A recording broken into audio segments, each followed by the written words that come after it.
Kidlat News Updates. Sa ating mga balita, isang 21 anyos na lalaki nalunod sa Bustos Dam. Higit 2 araw na sunog sa oil mill sa Laguna, naapula na. Health Secretary Ted Herbosa nanawagan kay PBBM na ipagliban ng premium hike ng PhilHealth. At isang grupo hinihimok ang gobyerno na huwag paabutin sa 60 pesos per kilo ang presyo ng bigas sa bansa. Ako po si Cesar Soriano, kasama ang buong puwersa ng Kidlat News Channel para ihatid ang nangungunang mga balita sa buong kapuluan ngayon. Isang 21 anyos na lalaki ang nalunod sa laylayan ng Bustos Dam sa Bulacan noong hapon ng Sabado. Kinilala ang biktima na si Denmark Panadero, residente ng Baliwag, Bulacan. Ayon sa nanay ng biktima na si Mirna Panadero, nagpaalam ang anak na maliligo sa dam noong Sabado kasama ang 2 kaibigan. Madalas umanong naliligo ang binata sa dam. Natagpuan ng Bustos PNP ang bangkay ng biktima sa malalim na bahagi ng ilog alas 4:30 ng hapon noong Sabado. Kasalukuyang nakaburo lang biktima sa Barangay PL, Baliwag. Mahigit 2 araw ang itinagal bago tuluyang naapula ang sunog sa isang oil mill sa Laguna, batay sa ulat ng mga otoridad ngayong araw.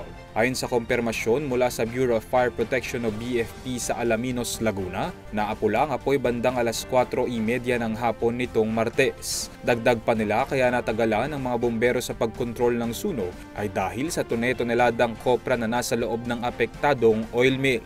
Hindi bababa sa 20 fire departments mula sa kalapit na syudad at bayan ang rumesponde upang apulahin ang apoy na umakyat sa ikatlong alarma.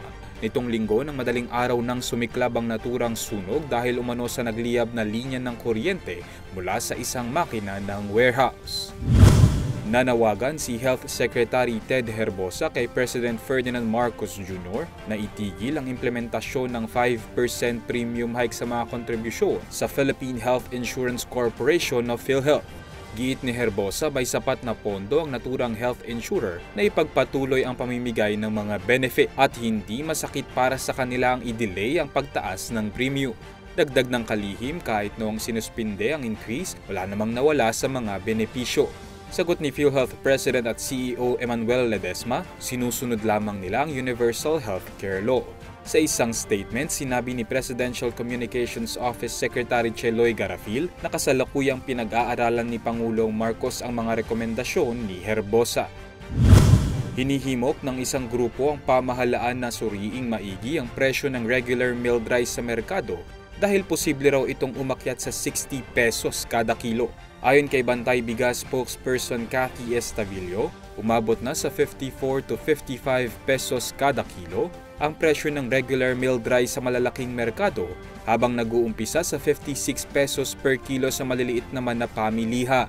Aniya, maaari pa raw itong umabot sa 60 pesos kada kilo, bunsod ng umiiral na El Nino. Dahil dito, posible umanong maraming Pilipino ang magutom dahil hindi makabili ng bigas kung patuloy itong magmamahal sa merkado. Dagdag pa niya, dapat ding tulungan ng gobyerno ang mga lokal na magsasaka sa pagpapalago ng produksyon sa halip na tangkilikin ang pag-import ng bigas mula sa ibang bansa. Para sa Kidlat News Update, Renzo Linon, nag-uulat. Positive target, sir. I repeat, positive target. They know no boundaries and limits.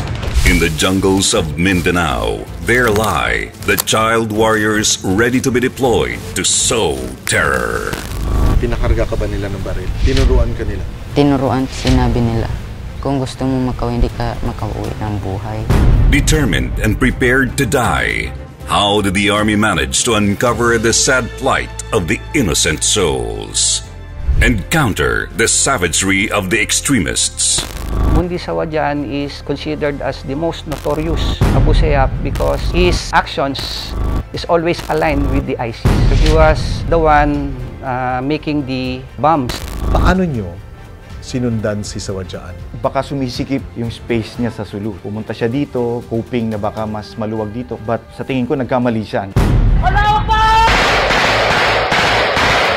Join Cesar Soriano as he seeks to unravel the dreadful effects of terrorism in Mindanao in his 4-part series, Sakamay ng Terorista. Magandang Gabi Pilipinas, starting this Sunday, January 21, 5:15 to 6:15 p.m. on PTV. At inyo pong natunghayan ang mga headlines sa nakalipas na oras. Manatiling nakatutok para sa mga susunod na updates at breaking news.